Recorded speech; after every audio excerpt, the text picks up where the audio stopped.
各位朋友，如果我今天问你一个问题，在这个内卷到极致的时代，你是该拼命考证、考公、学礼仪，还是该回山里修禅、冥想、找自我？你可能会说，这还不简单？当然是都要啊！但在1700多年前的东晋，这可是个能让人争破头的送命题。当时儒家是官方认定的主旋律，是每个人出人头地的唯一门票。可就在这种背景下，有一个叫葛洪的老哥，外号抱朴子，他在自己的书房里写下了一篇足以让当时儒生们跳脚的文章。明本。葛洪是谁？他是历史上少见的斜杠青年，他是顶级炼丹家、医学家，还是个能带兵打仗的将军。但他最硬核的身份是一个道家的死忠粉。在明本篇里，葛洪一张嘴就是王炸。他说：“道者，儒之本也；儒者，道之末也。”翻译成现代汉语就是道家才是宇宙的底层逻辑和基础课，而你们推崇备至的儒家不过是建立在这个基础上的选修课和应用软件。今天我们就带大家拆解这篇3000字的硬核雄文。这不是枯燥的古文课，而是一场关于本源与表象的顶级辩论赛。我们将看到葛洪是如何在儒家的重围中为道家杀出一条血路，并给咱们这些焦虑的现代人留下一份珍贵的精神保险。第一，底层逻辑之争，谁才是真正的根？葛洪在文章开头面对别人的提问，直接抛出了他的树根理论。他说：“你看这世上的学问，阴阳家忌讳太多，搞得人缩手缩脚；墨家太行了，普通人根本做不到；法家太冷酷，把人情味都搞没了。而儒家呢，博学是博学，但抓不住重点，忙活了半天，效率极低。”葛洪认为，只有道家能把这些学派的优点全包圆了。道家像什么？像水，能随气成象；像光，能照亮万物。它是与时迁移、应物变化的。他打了个比方，道就是昆仑山上的源头活水，儒就是下游分出来的小支流。如果没有昆仑山的源头，下游的水再清再多，早晚也得枯。这里我们要划重点了。葛洪眼里的道不是那种装神弄鬼的东西。他引用易经说：“天有阴阳，地有刚柔，人有仁义。”这所有的一切背后那个看不见的运行规律才叫道。他甚至反问那些儒生：“你们总说治世要有道，乱世要无道。既然你们口口声声不离道，为什么还要把道家排在后面呢？”这就是葛洪的第一个逻辑点，降维打击。你儒家讲的仁义礼智信，那是道在人间的具体表现，而我道家讲的是产生这些表现的物理定律。你研究的是手机 app 怎么用，我研究的是操作系统怎么写。你说谁是本，谁是末？第二，司马迁与班固史学双雄的背后的哲学暗战。提到这个话题，葛洪还翻了一桩著名的学术公案，那就是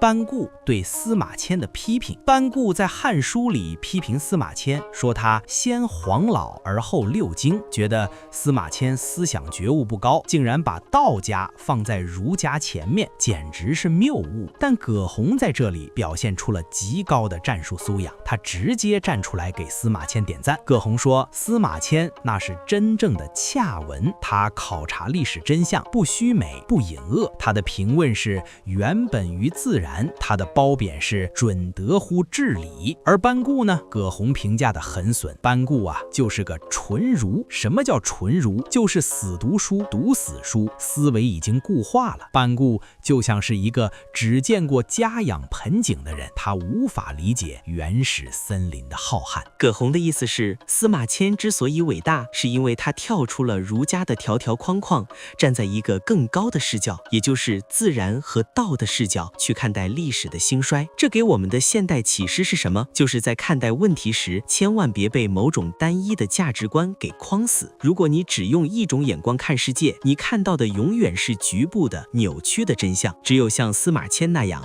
抓住规律的本质，你才能看清历史的脉络。第三，志是理想，无为而治的高级感。葛洪在文中描绘了一个让人向往的大同世界。他说，当道兴盛的时候，君主垂拱而治，根本不用费心。那是一种什么样的境界？不疑而当，不悦而信，不谋而成。翻译一下，不用天天开会研究，决策就是对的；不用签一堆合同，大家自然讲信用；不用搞什么宏大规划，事情自然就办成了。这种境界，现代管理学管它叫自驱动组织。葛洪对比了当道衰落后的样子，法律越明晰，盗贼反而越多，盟约签得越频繁，背叛就越严重。这就像是一个家庭，如果父母天天盯着孩子，定了100条家规，动不动就罚站、扣零花钱，这孩子多半会变得叛逆、撒谎。但如果家里有一种道的氛围，彼此信任，以身作则，哪怕没有一条成文的家规，孩子也会成长得很好。葛洪说：“其义起而无一贵矣，道德丧而儒莫重矣。”这句话真的扎心，意思是只有生病了，医生才显得重要；只有社会道德崩塌了，才需要儒家在那大谈特修，强调孝子忠臣。如果社会本身就是健康的、符合道的，这些外在的标榜根本不需要。这告诉我们，最顶级的管理不是控制，而是营造出一种让万物自然生长的环境。第4，隐居山林之谜，逃避还是筛选？有人问葛洪，古代的赤松子、老子这些真人都在世间做官，为什么现在的修道者都要躲进深山老林，不和大家玩了？是不是太自私了？葛洪的回答非常具有现代心理学意义。他说，古代人淳朴，你不信道没关系，你起码不乱喷。但现在呢，墨俗偷薄，你讲真理，别人说你是妖言；你修身养性，别人说你是骗子。如果你身边全是这种利口之愚人，你还能静下心来写代码、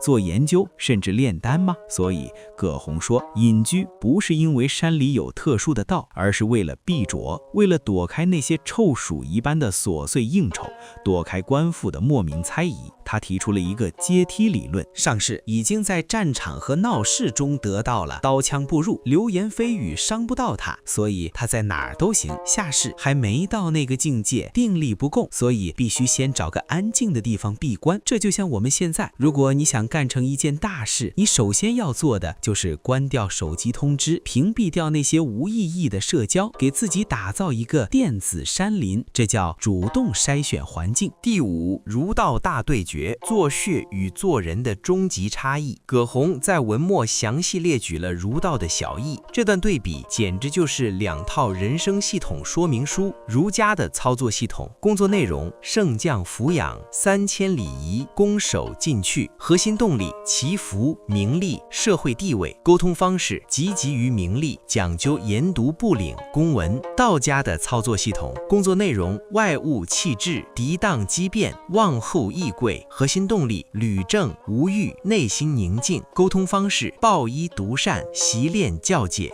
葛洪说，儒家教你的是术，是怎么在这个社会里盘旋，怎么进取，怎么打通人脉，怎么讲究面子。而道家教你的是体，是教你如何在欲望面前保持清醒，如何在毁誉面前不卑不亢。道家最擅长的是什么？善取人所不争，善绝祸于未起。别人都在抢，我不争，结果最好的反而留给了我。别人都在忙着解决问题，我因为顺应规律，提前就把祸根给断了，根本没产生问题。这就像是儒家是教你怎么在波涛汹涌的海里游泳，而道家是教你怎么看准洋流，顺流而下。第6，反击之疑，别用麻雀的眼光看大鹏。最后，葛洪对那些嘲笑学道的人进行了一次毒舌反击。他说，有些守株待兔的儒生拿着那点糟粕当宝贝，就像赤眼，一种小鸟想学大鹏飞翔，就像苍蝇想跨越峻岭。他用了2个绝妙的比喻，井底之蛙看太阳，你在井里觉得天就那么大，那是你的视野问题，不是天的问题。萤火虫比月亮，你手里攥着萤火虫就觉得那是全世界的光，那是你没见过困烂的天光。葛洪直言不讳，我不是生下来就知道这些，我年轻时也和你们一样蒙昧，但当我看到了奥秘之宏修，我后悔自己明白得太晚了。他最后描绘了得道者的生活，逍遥红泥，翱翔丹霄。这种心灵上的绝对自由，是那些穿着华丽丝绸，每天在朝堂上战战兢兢的牺牲之牛永远无法理解的。好了，这就是葛洪和他的明本，3000字，从宇宙本源聊到史学争论，从治国方略聊到职场闭关。葛洪其实想告诉我们一个最简单的道理：不要因为忙着修饰枝叶而忘记了给根浇水。儒家教给我们的东西重不重要？重要，那是我们在这个社会生存的依裳，是礼仪，是责任。但道家教给我们的东西是我们的生命本身。如果我们每天都在追求名利，追求别人的认可，追求所谓的成功，却搞得自己精神枯竭，身心俱疲，违背自然规律，那我们就是用金砖去砸麻雀，本末倒置。明本不是叫我们抛弃社会责任去当野人，而是叫我们在纷繁复杂的墨中守住那个清净自然的本。当你感到焦虑，感到迷茫，感到自己在内卷中快要窒息的时候，不妨读读抱朴子，问问自己，我的那个本还在吗？我是不是正在为了几颗黍稷的收成而忘记了那片肥沃的土地？这就是抱朴子那篇明本的天年智慧。愿我们都能在这个嘈杂的世界里做一个清醒的有道的人。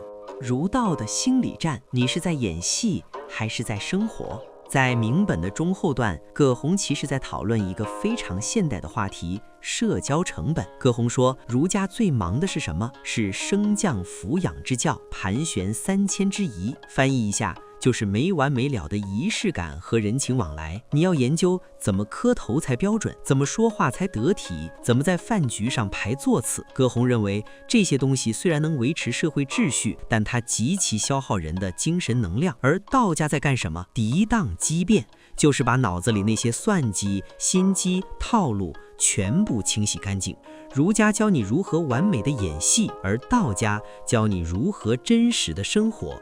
葛洪在这里提出了一个扎心的对比：儒家的人求的是势利，道家的人保的是无欲。儒家的人天天研究布领、公文和各种考评指标，道家的人天天琢磨潜情，如何疏导自己的情绪。这给我们的现代启示是：你是在为别人的评价而活，还是为自己的生命力而活？我们现在的内耗很大程度上是因为我们在儒的层面上用力过猛，我们太在意社交账号上的点赞，太在意亲戚邻居的眼光。葛洪告诉我们，如果你不回到道这个根本上去修剪那些无谓的欲望，你学再多社交技巧，内心也永远是疲惫的。全大宗之朴，为什么我们要返璞归真？葛洪在文中反复提到了一个词，叫做全大宗之朴，守正征之源。什么叫大宗之朴？就是指宇宙最原始、最纯粹的状态，就像一块没经过雕刻的石头，或者一个还没被社会教化的婴儿。葛洪认为，道家并不是让你变傻，而是让你在看透了社会的复杂逻辑后，依然能选择最简单的路径。他批评儒家博而寡要，就像是一个人学了10000种赚钱的方法，最后却连本钱都守不住；而道家是只约而易明，只抓核心，事半功倍。他举了一个极其硬核的例子：不赏而劝，不罚而肃。在最顶级的管理系统道里，不需要通过发奖金来诱导大家努力，也不需要通过开除来威胁大家听话，因为大家在这个系统里感觉到自己的天性得到了发挥，事情做成了就是最好的奖励。这就好比你玩游戏通关的时候，没人在旁边给你发工资，但你依然通宵达旦，乐此不疲，因为你进入了心流状态，这就符合了某种道。葛洪警告我们，当社会开始疯狂标榜忠臣孝子的时候，其实是因为这个社会已经快崩溃了。这就像是一个人开始疯狂补钙的时候，说明他的骨头已经出问题了。所以不要去追求那些外在的修饰性的标签，而要回到朴的状态，去关注你最核心的竞争力和生命状态。终极辩论。如果你有长生药，你会选儒还是道？在明本的结尾，葛洪面对那些固执己见的儒生，进行了一次极具前瞻性的总结。他针对那个时代最尖锐的矛盾，修仙到底是不是迷信，给出了一个非常有力的侧面回应。葛洪说：“你们朝问道士隐居不近人情，那是因为你们没见过真正伟大的东西。”他用了一个非常震撼的对比：牺牲之牛与义林极光。他说，那些在朝堂上享受着丰厚俸禄、穿着锦绣绸缎的儒生，看起来光鲜亮丽，但他们就像是祭坛上等着被宰杀的牺牲。虽然生前吃得好、穿得美，但那是用自由和生命力换来的；而得道者就像是离群独往的麒麟，或者是翱翔在云端的神兽。他们虽然看起来孤单，甚至被世人遗忘，但他们拥有的是真正的自由和长久的福气。葛洪在这里其实是在讨论生命的维度。如果你只追求儒家的成功，你的维度就局限在这一生、这一世这个小小的朋友圈里。但如果你追求道的真理，你的维度就是星辰大海，是宇宙的永恒。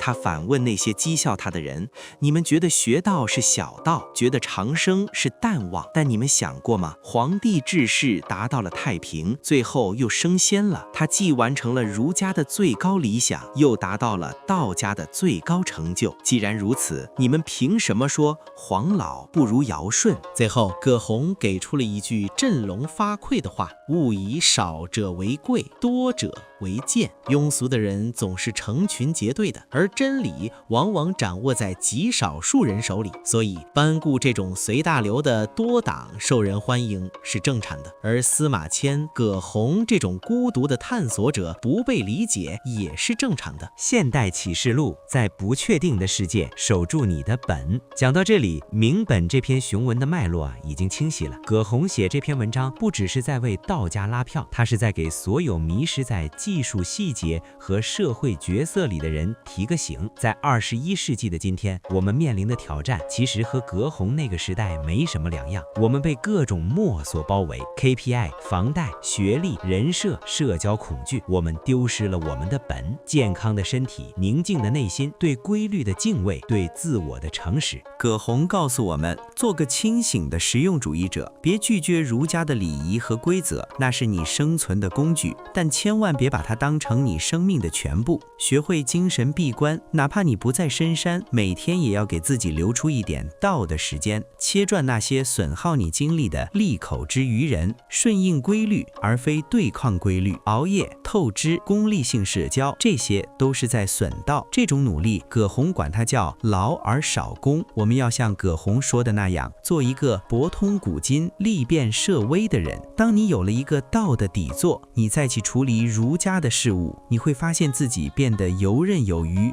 你会变得不义而当，因为你已经看透了局势；你会变得不赏而劝，因为你已经找到了内在的驱动力。致敬那些抱朴的灵魂。葛洪在《抱朴子》中自称抱朴，抱是坚守，朴是本质。这不仅是一个称号，更是一种生活态度。也许我们终其一生都练不出那一颗金丹，也许我们无法像赤松子那样翱翔紫霄，但只要我们在这个焦虑的时代里能守住一点点属于自己的朴，能不被名利牵着鼻子走，能对宇宙的规律保持一份好奇与敬畏，那我们其实就已经走在了道的路上。葛洪的明本就像是一盏穿越了1700年的明灯，它告诉我们，无论世界如何变迁，那个本永远都在你心里。感谢收看本期解说。如果你觉得这篇文章对你有启发，欢迎转发给那个正在焦虑、正在内卷中挣扎的朋友，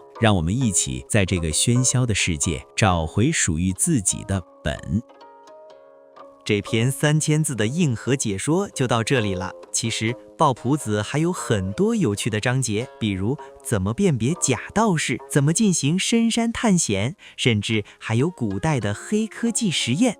如果您还想听，记得持续关注。下期我们聊聊葛洪笔下那些神奇的炼丹黑科技仙药。再见。